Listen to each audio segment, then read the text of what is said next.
हम मार दिले से 5 गोली मारी के घर में तो बैठ उलाट के गड़ा में गिरा के मार बैठ मारे। 20 मीटर ले जाने के बाद इनको अचानक धक्का दे दिया गया। धक्का देने के बाद उसके बाद फायर हुआ। गाड़ी में भी गोली मारी गई है। यहाँ चलिए हथियार रख दिया जाता है, लीजिए हथियार इनको दे दिया गया। जो अभियुक्त था उसको उन्होंने ठीक से हैंडल नहीं किया और टाइमली उसको नियंत्रण में नहीं ला सके। इस मामले में लापरवाही जो है इस परिप्रेक्ष्य में सामने आई है।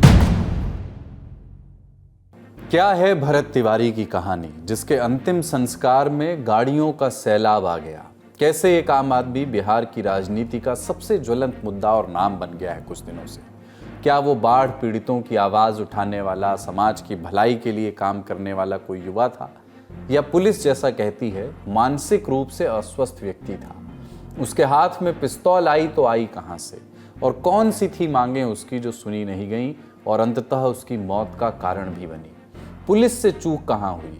बंदूक फेंकने का वीडियो सामने आ चुका है, फिर एनकाउंटर की जरूरत क्यों पड़ी? कौन देगा इन सवालों के जवाब? क्या डीआईजी शाहपुर दे पाएंगे, जिनके अधिकार क्षेत्र में आने वाले थाने ने ही एनकाउंटर किया और अब उन्हीं को ही जांच सौंप दी गई है? तो आज हम बिहार के भरत तिवारी एनकाउंटर केस की ही बात करेंगे, सारे सवालों के जवाब तलाशने की कोशिश करेंगे और उसके बाद लखनऊ अग्निकांड की भी बात होगी। 15 लोगों की मौत की खबर अब तक आ चुकी है। नमस्कार, अपन है कुलदीप और आप देखना शुरू कर चुके हैं द ललन टॉप शो।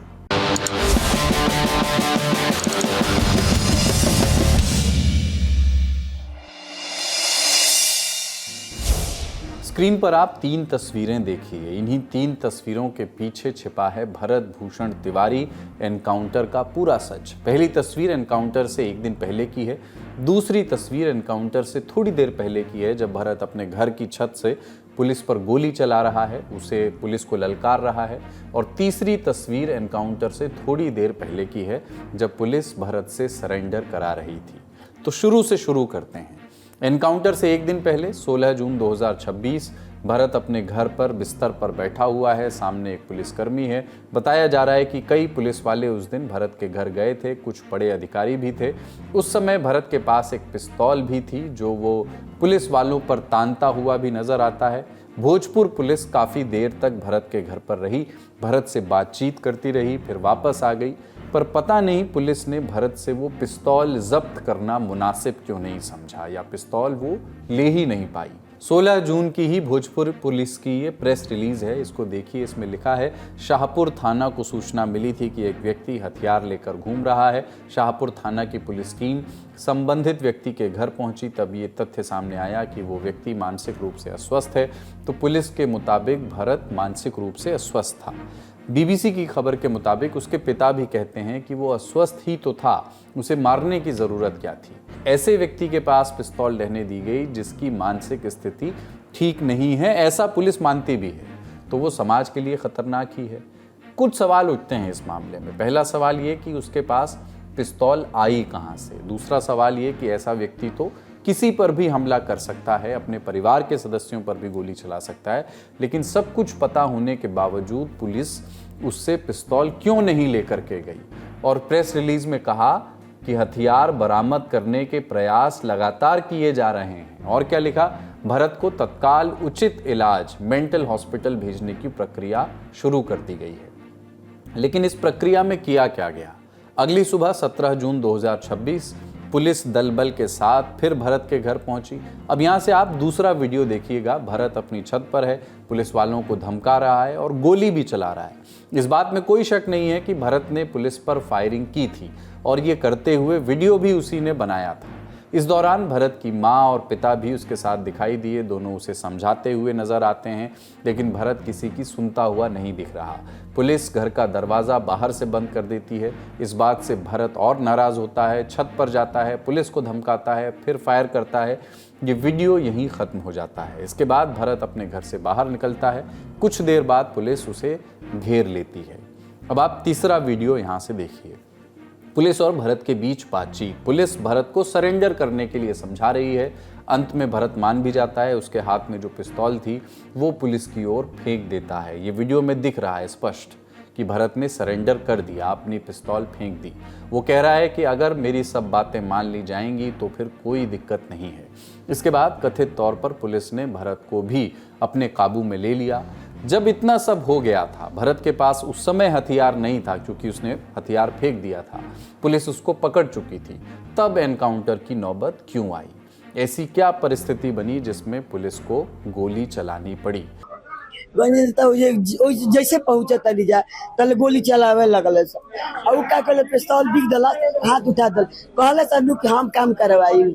कहले जवानिया गांव के माटी तो हम लोग करवा लो, तो हाँ हम कर ठीक बा, हाथ उठा तरी लो पिस्तौल, तले गोली चलावे लगल। ओ जे गई रही जा, जैसे लड़के गहनी कहानी की लड़का के दल ले चलो बच जाई। हम मार दिले सब 5 गोली मारी के ओकरे बाद बैठ उलाट के गड़ा में गिरा के मारे थी। हम मार के ओकरे बाद लइका तब हंसत रहे, चाहे गाड़ी में गइल तो ओकरे बाद जहर दे देले बारे तो उल्टी कइले बा पूरा।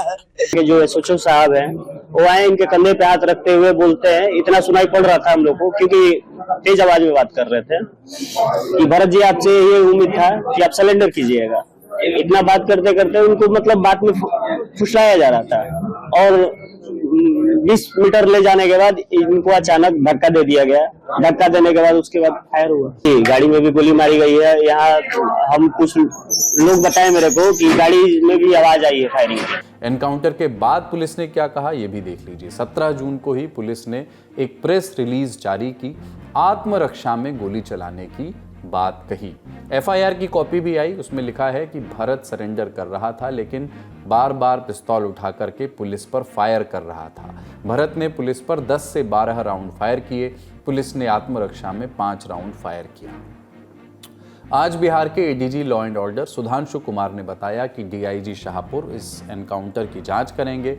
न्यायिक जांच भी इस केस की पैरेलल चल रही है। 4 पुलिस वालों को सस्पेंड किया गया है लापरवाही के आरोप में, उस वीडियो के आधार पर जिसमें पुलिस भरत के घर गई थी। अभियुक्त था, उसको उन्होंने ठीक से हैंडल नहीं किया और टाइमली उसको नियंत्रण में नहीं ला सके और उसका वीडियो वगैरह वायरल हुआ। इस आरोप में एक एसएचओ, 2 सब इंस्पेक्टर, 1 एएसआई और 1 कांस्टेबल जो थाना से गए थे उनको सस्पेंड किया गया। एक नज़र भरत के जीवन पर भी डाल लेते हैं। हमने जितने लोगों की बातें सुनी, दो तरह की बातें उसमें सामने आई। पहली बात यह कि लोग मानते थे कि भरत समाज सेवी था। दूसरी बात यह कि कुछ लोग भरत के मानसिक स्वास्थ्य पर भी सवाल उठाते हुए दिखे। बताया जा रहा है कि भरत ने बीएससी तक पढ़ाई की थी लेकिन उसकी नौकरी नहीं लगी। फिर वो समाज सेवा के ही कुछ कामों में शामिल होने लगा। भरत के भाई ने बताया कि उनके गांव के पास में ही कुछ बाढ़ पीड़ितों को बसाया गया था लेकिन यहाँ भी उन लोगों के लिए पर्याप्त व्यवस्था नहीं की गई। इससे भरत नाराज था। भरत का एक वीडियो भी सामने आया है। सबसे बड़ा समस्या यहाँ पे ये है कि हम लोग जो यहाँ पे अभी खड़े हैं, तो जिस समाज के लिए कार्य किया जा रहा है, सरकार, हमारे बिहार सरकार जो ये कार्य कर रही है और भोजपुर प्रशासन, लेकिन कार्य थोड़ा यहाँ पे और ये चाहिए कि हम लोग जो यहाँ पे बसाया जा रहा है इन लोगों को, जिनके लिए हो रहा है, तो थोड़ा और बेहतर से हो। हम लोग जहाँ खड़े हैं ये गड्ढा स्थान है और यहाँ यही ना कुछ लोग यहाँ पे मिला है 30 लगभग 30 से 40 लोगों का गड्ढा में। ये हम लोग जहाँ देखिए गड्ढे में ही है। थोड़ा आप देख सकते हैं, पानी लगल बटा ही, बारिश हुआ है, कल पानी लग गया है एक दिन के बारिश में, और बाढ़ आएगा तो लमसम यहाँ हम लोग ये इतना हम लोग डूब जाएंगे। बताया जा रहा है कि इस मसले को लेकर के स्थानीय प्रशासन से भरत का टकराव चल रहा था। उसने प्रशासन के खिलाफ मोर्चा भी खोल रखा था। उसकी मांगे भी देखिए तो किस तरह की थी। उसकी मांगे ये थी कि नेताओं को झूठे वादे नहीं करने चाहिए। अगर आपको काम नहीं करना है तो वादे मत करिए और जो कह दिया है फिर वो करके दिखाइए। इसके अलावा भरत का एक पोस्ट और भी वायरल है। 2020 में कोविड के दौरान जब वैक्सीन टेस्ट की जा रही थी तब भरत ने प्रधानमंत्री को पत्र लिखकर खुद को इस टेस्टिंग में शामिल करने की गुजारिश की थी। कुछ स्थानीय लोग भरत के इन्हीं काम से उन्हें समाज सेवी बताते हैं। कहते हैं कि वो लोगों की मदद करने के लिए हमेशा आगे आता था। भरत की मौत के बाद गुस्साए लोगों ने सड़क जाम कर दी, भरत का शव रख करके प्रदर्शन किया।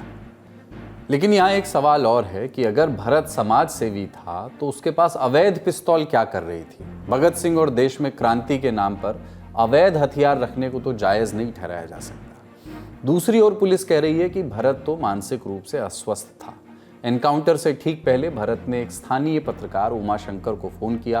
दोनों की बातचीत अब वायरल भी है। उमाशंकर लगातार इस मामले पर नज़र बनाए हुए हैं। हमने भी उमाशंकर जी से बात की और उनसे पूछा कि क्या उन्हें भी लगा कि भरत मानसिक रूप से अस्वस्थ थे। इस एनकाउंटर को वो किस तरह देखते हैं। बिहार का भोजपुर जिला और भोजपुर का बिलौटी गांव, जहां भरत तिवारी का पुलिस के द्वारा इनकाउंटर कर दिया जाता है और हथियार फेंकने के बाद इनकाउंटर कर दिया जाता है। वहीं इस इनकाउंटर में देखा जाए तो सरासर पुलिस की गलती दिखाई देती है, क्योंकि हथियार फेंकने के बाद किसी विक्षिप्त हो या कोई भी व्यक्ति हो, उनका इनकाउंटर नहीं किया जा सकता। आप पकड़ सकते थे, आप उतना सक्षम थे। हालांकि भरत तिवारी के इनकाउंटर के कुछ देर पहले मेरे फ़ोन पर उनका फ़ोन आया और उनसे मेरी बात हुई। लगभग 6 मिनट की बात हुई। उन्होंने बताया कि आपने जो पोस्ट डाला है, भोजपुर पुलिस द्वारा एक प्रेस विज्ञप्ति जारी किया गया था। उस प्रेस विज्ञप्ति में भरत तिवारी को मानसिक रूप से विक्षिप्त बताया गया था, लेकिन हमें तो बात करने में ये नहीं लगा कि भरत तिवारी मानसिक रूप से विक्षिप्त थे। उनकी लड़ाई जो थी वो गरीब और गुरबों के लिए लड़ाई थी, सामाजिक न्याय के लिए लड़ाई उन्होंने लड़ रहे थे। और जवैनिया जो गाँव है, जवैनिया में विस्थापित जो लोग आए हुए हैं, बिलौटी में विस्थापित किया जा रहा है, उन लोगों के लिए मूलभूत सुविधा के लिए उनका लड़ाई जारी था। और लोगों ने वहाँ पे बताया कि वो हमारे लिए भगवान बन चुके थे, हम लोगों की बहुत ही सहायता कर रहे थे वहाँ पे। बिहार में इस एनकाउंटर पर पॉलिटिक्स भी खूब हावी है। आज अभिनेता नेता खेसारी लाल यादव भी भरत के घर पहुंचे, परिवार को ढांढस बंधाया, एनकाउंटर पर पुलिस को घेरा। पवन सिंह उनसे पहले ही एनकाउंटर पर सवाल उठा चुके हैं, लेकिन सबसे चौंकाने वाला बयान आया है पूर्व केंद्रीय मंत्री अश्विनी चौबे का। वो सरेंडर कर चुका है। 2 बार पुलिस यहाँ आई। क्या कारण है कि पुलिस यहाँ आकर के एक लड़का का छोटा सा बड़ा मशीन गन चलता है, वहाँ पुलिस कार्रवाई कर रही। ये कैसी निकम्मी पुलिस थी? ये कैसे गंदे लोग थे जो घंटों यहाँ रहे और उसको गिरफ्तार नहीं करके, और उसको एक षड्यंत्र पूर्वक दूसरे दिन वो जब न्याय के लिए उस टोले में गया था तो पुलिस वहां ले गए और वहां भी वो सरेंडर कर चुका है। उसकी माँ है बगल में, माँ बोल रही थी कि मुझे लाठी से पुलिस महिला का चिन्हित कर रही थी, पुलिस आरक्षी उसकी महिला उसकी पुत्रवधू। थाना में जब गया वहां भी चिन्हित किया, थाना में भी पिता से गया मार दिया गया, और वहां पर इस प्रकार की कार्रवाई होती है। मुख्यमंत्री सम्राट चौधरी को अभी बिहार की कमान संभाले ज़्यादा दिन बीते नहीं हैं। ये विवाद उनकी सरकार के लिए गले की फांस बन गया है। अपने गठबंधन के लोग, अपनी पार्टी के लोग ही उन पर सवाल उठा रहे हैं। मुख्यमंत्री ने न्यायिक जांच के आदेश दे दिए हैं। तो राजनीति तो चलती रहेगी, लेकिन अगर भरत भूषण तिवारी की मौत के पीछे कहानी वो नहीं है जो पुलिस बता रही है, तो आरोपी पुलिस वालों को सजा ज़रूर मिलनी चाहिए। इस केस में जो भी अपडेट होंगे वो आप तक पहुँचाते रहेंगे। बड़ी खबर में इतना ही। अब बारी है सुर्खियों की। लखनऊ से एक दुखद खबर आई है। अलीगंज इलाके की एक बिल्डिंग में आग लगने से 15 लोगों की मौत हो गई है। 5 लोग घायल हो गए। जान गंवाने वालों में 3 महिलाएं और करीब 1 दर्जन बच्चे हैं। जिस बिल्डिंग में आग लगी उसके ग्राउंड और पहले फ्लोर पर पेट शॉप और क्लिनिक है, दूसरे फ्लोर पर एक ग्राफिक एनिमेशन सेंटर है।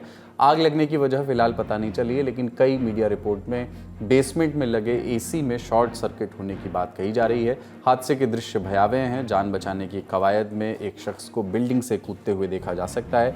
वो बुरी तरह चोटिल भी हो गए। चोट उनकी पीठ में लगी है। खबरें आई कि आग की लपटें देख करके कई छात्रों ने खुद को बाथरूम में बंद करके बचाने की कोशिश की। पीड़ितों को लखनऊ के KGMU के ट्रॉमा सेंटर ले जाया गया है। ट्रॉमा सेंटर के मेडिकल सुपरिटेंडेंट डॉक्टर अमी अग्रवाल का बयान आया। बोले कि हादसे के बाद 21 से 22 लोगों को अस्पताल लाया गया, जिनमें से 5 घायल हैं। घायलों में 2 लोग आग से बचने के लिए बिल्डिंग से नीचे कूद गए थे। उनकी पीठ में चोटें आई हैं। अभी टोटल 21-22 लोग आए हैं, जिसमें 15 ब्रॉड डेड हैं, मृत अवस्था में हमारे पास आए हैं, और बाकी जो 5-6 लोग घायल हैं वो एकदम ठीक है, स्टेबल हैं। एक बच्चा जो ऊपर से कूदा था उसकी कमर में थोड़ी चोट आई है, पर डॉक्टर उसका इलाज कर रहे हैं। बाकी जो CT और एक्सरे है वो करा रहे हैं, वो देख रहे हैं कहीं फ्रैक्चर वगैरह तो नहीं है। तो 5-6 बच्चे स्टेबल हैं और ये 15 लोग ब्रॉड डेड हैं। पक्ष विपक्ष दोनों ओर से प्रतिक्रिया आई। प्रधानमंत्री मोदी, राहुल गांधी, अखिलेश यादव और मायावती समेत तमाम नेताओं ने दुख जताया। पीड़ित परिवार के लिए संवेदनाएं प्रकट की। प्रधानमंत्री ने मृतकों को 2-2 लाख रुपए और घायलों को 50-50 हजार रुपए मुआवजा देने का ऐलान किया। उधर हाथरस दौरे पर निकले मुख्यमंत्री योगी आदित्यनाथ अपना कार्यक्रम बीच में रद्द करके लखनऊ पहुंचे। अस्पताल में घायलों से मिले, दोषियों के खिलाफ कड़ी कार्रवाई का भरोसा दिलाया। मुख्यमंत्री ने प्रशासन के आला अधिकारियों से पूरी रिपोर्ट मांगी है। डिप्टी सीएम ब्रजेश पाठक का कहना है कि उच्च स्तरीय जांच के आदेश दे दिए गए हैं। वो बोले कि 13 बच्चों को सुरक्षित बचा लिया गया है। सरकार पीड़ित परिवारों के साथ खड़ी है। हादसे के बाद बिल्डिंग की ओर जाने वाली सड़कों पर भारी पुलिस बल तैनात कर दिया गया है। लखनऊ पुलिस का कहना है कि स्थिति अब कंट्रोल में है। राहत और बचाव का काम पूरा कर लिया गया है। इस पूरे मामले पर हमारी नज़र बनी हुई है। जो भी अपडेट आएंगे आप तक पहुंचाते रहेंगे। अगली सुर्खी, असली टीएमसी अब किसकी है? ये लड़ाई अब एक अलग स्तर पर पहुंच चुकी है। ममता बनर्जी की पार्टी से निकाले गए ऋतुव्रत बनर्जी ने शायद गेम ऑफ थ्रोन्स का कोई अध्याय आत्मसात कर लिया है।